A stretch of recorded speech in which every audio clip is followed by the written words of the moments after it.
আমার এই হাতে দিয়ে, ঠিক আছে, আমি 5টা লোক বের করছি, একটা বাচ্চা বাদ দিয়ে। বাচ্চাটা আইসা দেখি ওই কর্নারে পরে আছে, আর এই কর্নারে একজন পরে আছে। এই 2টা লোক বাদ দিয়ে আমি 5টা লোক মৃত্যু বাই করছি, আর 60টা লোক জীবিত আমরা বের করে দিয়েছি এখান থেকে। তো আমরা ট্রেনের ভিতরের থেকে যে বিকট শব্দটা শুনছি, এই শব্দটা শুনে আমরা আতঙ্কিত হয়ে গেছি যে আসলে আমাদের বগিটা মনে হয় যে এখন ছিটকে পড়ে গেছে। রাত ঠিক 2টা 45 মিনিটে কুমিল্লা ঢাকা চট্টগ্রাম মহাসড়কে পদুয়ার বাজার যে রেল ক্রসিং রয়েছে সেখানে একটি ঘটনা ঘটেছে।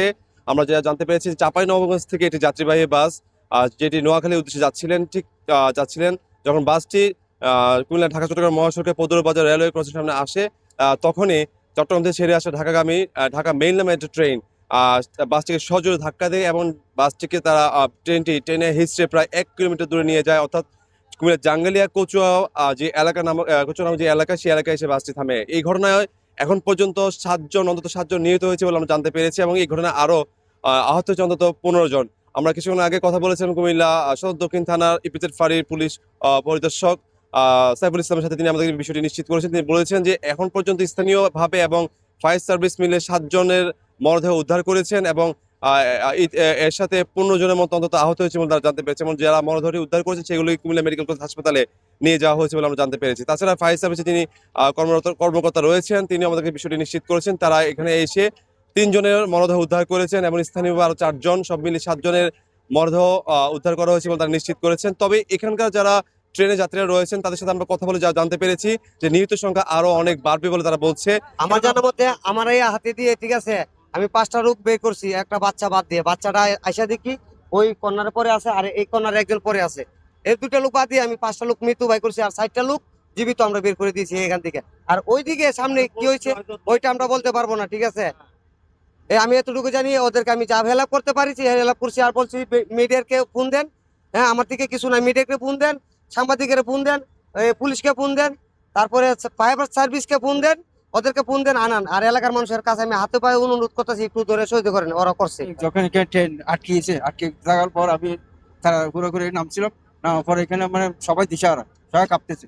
আমি কি ত্রিভুবন লাইনে কল দিয়ে এখান থেকে ঠিকানা যাই না।